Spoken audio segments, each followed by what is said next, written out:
जब महिला सम्मेलन में संतान निर्माण की बात होती है ना, आज तक मैंने जहाँ जहाँ बोला है, वहाँ पे जो अधिकारी वृंद होते हैं वो सारे के सारे वृद्धावस्था की ओर होते हैं।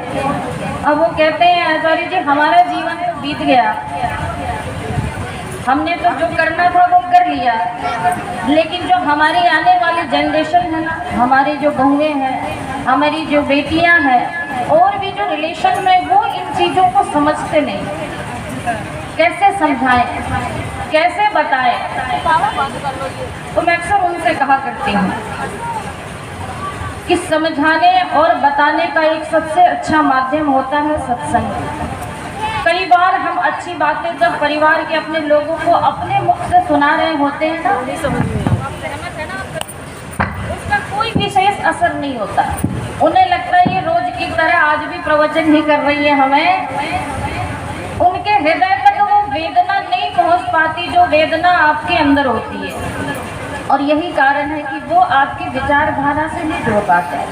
और आज समाज के लिए सबसे बड़ी समस्या यही हो रही है कि हमने तो पूरा जीवन लगा दिया, लेकिन हमारी विचारधारा को लेकर चलने वाली हमारी संतानें नहीं है इस समय। इसलिए आज समाज में युवाओं की कमी है, और इसके जब मूल में जाएंगे ना तो इसका कारण भी हम ही है कहीं ना कहीं। जब हम आर्य समाज में कार्यरत थे ना, तो हमने अपनी संतानों को नहीं लगाया है उसमें।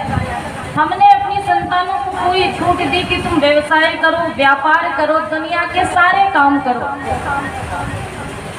तो उन्होंने अपने जीवन को उन्हीं व्यापार में लगाया है, और कहते हैं जीवन के 20, 25, 30 वर्ष जिस कार्य में हमने अपने मन को लगाया हो ना, अंतिम समय में भी हमारा मन उन्हीं कार्यों में लगा होता है। और इससे सीखें, जो हमारी अब की जनरेशन है ना, ये सीखे कि हम अपनी संतानों को दुनिया की सारी संपत्ति तो देंगे, आपकी सारी संपत्ति आपकी ले ली जाएगी, आप नहीं दोगे तो वो छीन लेंगे, नियम है। या तो आप स्वेच्छा से दे दो, नहीं तो आपसे छीन लिया जाएगा। तो आपकी जीवन भर की कमाई संपत्ति पे तो अधिकार एक दिन उनका होना ही होना है। याद रखना, आपने अपनी विचारधारा अगर अपनी संतानों में नहीं प्रवाहित की है तो आपकी कमाई भी सारी की सारी संपत्ति फिर बेकार रह जाती है। वो अंतर वेदना लेते हुए माता पिता दुनिया से विदा हो जाते हैं। इसलिए निवेदन करूंगी कि अपनी संतानों को, बहुओं को, बेटियों को सत्संग में लाया कीजिए। लोग कहते हैं उनको पसंद नहीं, फिर भी लाया करो। क्योंकि मुझे याद है मैं जब छोटी थी और जब गुरुकुल नहीं गई थी, मैं कक्षा 5वीं से तो गुरुकुल चली गई, लेकिन उसके पहले जब हम गुरुकुल नहीं गए थे तो हमारे घर का नियम था कि आप दिन का यज्ञ तो भले ही कोई कैसे भी कर ले, जिसको समय मिले वो आहुति डालता था, क्योंकि किसी के स्कूल, किसी को जाना, किसी को आना। लेकिन शाम का जो संध्या होता था ना, वो हमारा सामूहिक हुआ करता था। बिल्कुल कट्टरता से इस नियम का पालन किया जाता था, और कोई भी सदस्य इसमें आनाकानी नहीं कर सकता। मुझे याद है जब मैं छोटी थी तो कभी हमारा मन हो जाए कि लड़कियां बैडमिंटन खेल रही हैं, हम भी जाके बैडमिंटन खेलें, और संध्या का समय हो जाता था और एक दिन एक शाम में संध्या में नहीं बैठी। माँ ने कुछ कहा नहीं मुझसे, पिताजी ने कुछ कहा नहीं मुझसे, और कल का जो 24 घंटे का समय था ना, वो बड़ी यातनाओं के साथ बिताना पड़ा। और वो यातना क्या थी? 24 घंटे मेरे माता पिता ने मेरे से बात नहीं किया।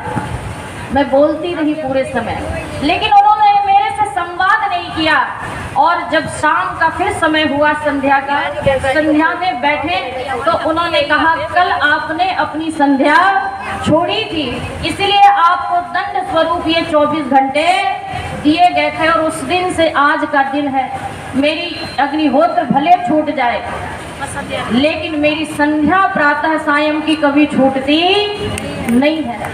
मैं निवेदन कर रही हूँ, धर्म कट्टरता से बिठाया जाता है, इसलिए अपनी संतानों को दुनिया की सारी सुख सुविधाएं आप जरूर दीजिएगा, अपने से ज़्यादा दीजिएगा, और आप देते हो, अपने आप को खपा के देते हो। लेकिन अगर धर्म रूपी धुरी, ये संस्कृति की विचार रूपी धुरी नहीं दी है आपने, तो आपने अपनी संतानों को कुछ भी नहीं दिया है। दुनिया से जब जाओगे ना तो बहुत खाली और खोखला महसूस करके जाओ। मैं चाहती हूँ आप जब दुनिया से जाएं तो आप बड़े धनवान होके जाएं, क्योंकि आप माँ हैं, आप निर्मात्री हैं, आप पिता हैं, आप निर्माण करने वाले हैं। इसलिए कवि ने बहुत सुंदर आप सभी माताओं के लिए लिखा, और क्या लिखा कि नारी नव निर्माण करे कर सकती है, और जीवन का कल्याण करे कर सकती है।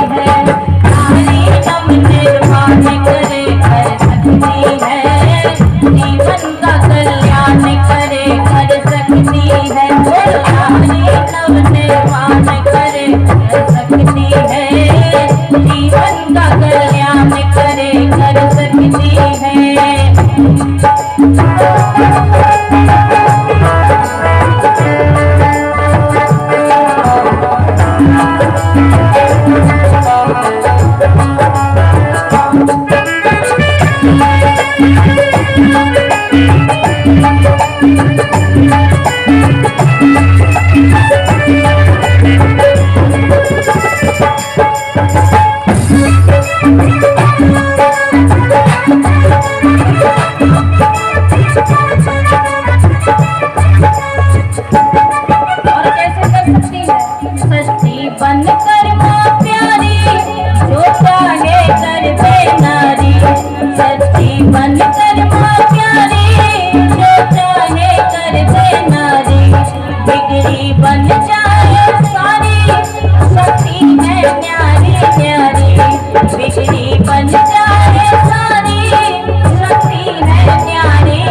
करे कर सकती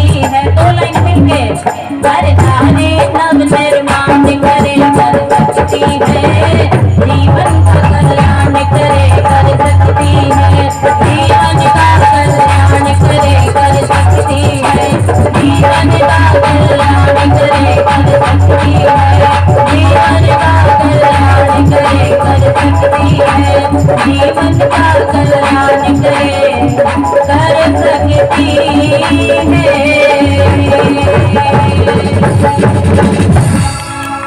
नारी नवनिर्माण करे, कर सकती है, जीवन का कल्याण करे, कर सकती। इसमें इतनी अथाह ऊर्जा और शक्ति है। लेकिन कब? जब हम अपनी शक्तियों को पहचान के उसका प्रयोग करते हैं। अच्छा, हम बच्चों को बनाने का काम कब शुरू करते हैं? जो ऑलरेडी बन गए होते हैं। मैं बिल्कुल एक एक बात सत्य बोलूँगी और अपने छोटे से जीवन के अनुभव की बात करूँगी आपसे। हम बच्चों को तब बनाना चाहते हैं जब वो ऑलरेडी बन चुके होते हैं। जब बनाने की ज़रूरत थी हमें, जब बनाने का समय था, तब हमने यूं ही छोड़ दिया था। इसीलिए यूं ही जो जो उन्होंने देखा उन्होंने सीख लिया था, और जब सीख के परिपक्व हो गए तो हम चाहते हैं हम जैसा कहते हैं वैसा वो करके अब दिखाए। लेकिन शास्त्र कहता है, वेद और शास्त्रों ने बहुत छोटे छोटे सूक्ति दिए हैं कि अपने जीवन को कैसे सुंदर बनाए। तो क्या संतानों का निर्माण कैसे करें, कैसे मेरी संतानें मेरी बातों को माने? तो 3 मुख्य सूत्र दिए। 5 वर्षानि लालयेत्, 10 वर्षानि ताडयेत् और 16 वर्षानि तो का मित्रवत आचरेत्। इसके जो शुरू के है ना, 5 वर्षानि लालयेत्, ये सबसे क्वालिटी वाला समय है। और आप मान के चलिए, गांठ बांध के चलिए, इसको आप झुठला नहीं सकते। जो माता पिता कहते हैं ना मेरी संतान नहीं सुनती, मेरे विचारों के अनुसार नहीं चलती, उन्होंने उस जीवन के 5 वर्ष को अच्छे से बिताया नहीं है। 5 वर्षानि लालयेत्, संतान का आगमन हो जाए गर्भ में और जन्म हो जाए, जन्मजात संस्कार से लेके 5 वर्ष तक का जो संस्कार का समय है ना, शास्त्र कहता है हजारों शिक्षक मिलके इतना ज्ञान और इतना व्यक्ति के अंदर व्यवहार नहीं भर सकते आजीवन, जितना माता और पिता 5 साल में अपनी उस संतान के अंदर भरते।